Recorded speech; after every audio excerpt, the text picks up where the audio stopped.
everybody, True Boxing here. Thank you for coming back to get hit with the truth. So today we're doing the What's Next on Erickson Lubin, the top-ranked contender right now at 154 pounds. He's number one in the WBC. He's a former world title challenger. He's waiting for his title shot. And he's coming off of maybe his career best win when he took on former unified champ Jeison Rosario on the Gervonta Davis, Mario Barrios undercard, and dominated Rosario with ease, picking him apart, scoring a 6-round knockout victory as he kept himself focused on getting another shot at a world title. He's only got the one loss in his career to Jermell Charlo, and he's trying to get in line to fight him or fight for that title again. So let's take a look at what's next, what could possibly be next for the former world title challenger, Erickson Lubin. So we start with the number one fighter there. Actually, I've moved Lubin up to number 3 overall, so just a heads up.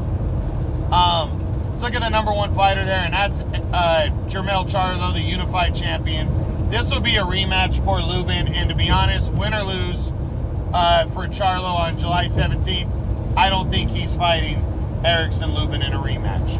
He knocked Lubin out. Technically, he has nothing to prove against Erickson Lubin. He can say that, and he can say that with credibility because he laid out Erickson Lubin in the first round of their fight back in 2017. So I can't argue that. Now, going into that fight, I predicted that Lubin, because of his talent, was going to beat Charlo. I personally feel like Charlo just caught Lubin, just caught him, and Lubin at only 22, just got caught with a great punch, and that's what happened. Now, hey, Charlo beat him, knocked him out, can't dispute that. But I really think Lubin doesn't get caught with that money punch. I think it's a different story. That's why I predicted him to win. I think he's the more skilled fighter.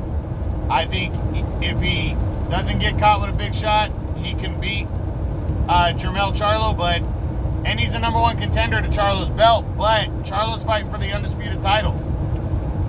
He's going to unify all 4 belts if he wins. Do you really think he's going to take a step back against a guy with that kind of skill level that he already knocked out in the first round just to hold on to all 4 belts? I don't think so. I think he'll take the distinction of undisputed and he'll move forward with the other 3 belts, or give up 2 belts, or move up in weight, whatever. But I don't think he's fighting Erickson Lubin next.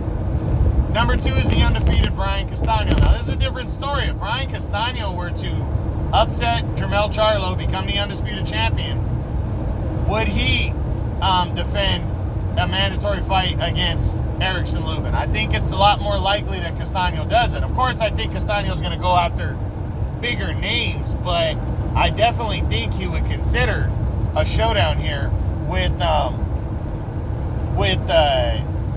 Erickson Lubin. So possible. Now Lubin's number 3. Number 4 would be a showdown with former unified champion Jarrett Hurd. I don't see it happening next. Hurd's coming off of a tough loss. He lost his father, and then he also lost in the ring as he fought at middleweight, but I don't think he was trying to compete at middleweight full time. I still have him ranked at 154. He lost to Luis Arias, upset. I think he's going back to the drawing board. I think a guy like Lubin's too tough of a test right now.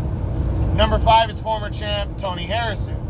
Harrison came back after nearly a year and a half off and fought to a draw with a guy, Brian Perella. Does he want to take on a guy like Lubin next? Maybe if the title's vacant, the WBC title's vacant, and they got to fight for the title. But other than that, I think he's going to avoid a guy like Lubin, so I'm going to say no to Harrison.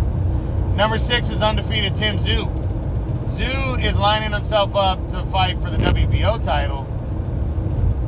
And I don't think it's a fight that the 2 sides come together on, because Tszyu has ties with ESPN and Top Rank, where Lubin is with the PBC, so I'm not seeing it. Number 7 is Magomed Kurmanov, I think. Magomed Kurmanov.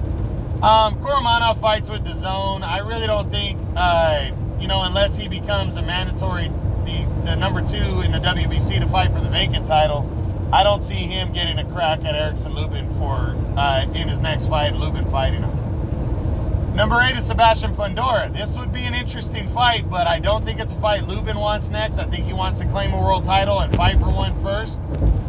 But, you know, they are both PBC guys. Fundora, I don't believe he's up there in the WBC rankings to get that shot, but if there was no other options, I think it's possible that Lubin could fight him. But I'm leaning towards the less likely. Number 9 is Jeison Rosario, which would be a rematch. I'm not seeing that. Doesn't make any sense. He dominated Rosario. And then number 10 is J-Rock Williams, which I'm not seeing it because J-Rock still hasn't returned since the knockout loss to Jeison Rosario. He's had a couple fights fall through. If the vacant WBC title was on the line, I think it's possible, but I think J-Rock's probably going to stay away from this and really kind of baby himself back into contention if he can. So Erickson Lubin is not a guy that people are signing up to fight. He might end up fighting for the vacant title against somebody. I think that's probably what's going to happen before the end of the year. I don't think the winner of Charlo and Castaño is going to want to fight him, especially if it's Charlo, the favorite. If Castaño beats Charlo, though, that could be a different story. I think he might be getting a shot, but at the very least, I think he's going to fight for the WBC title later on this year. So I'm hoping that's the case.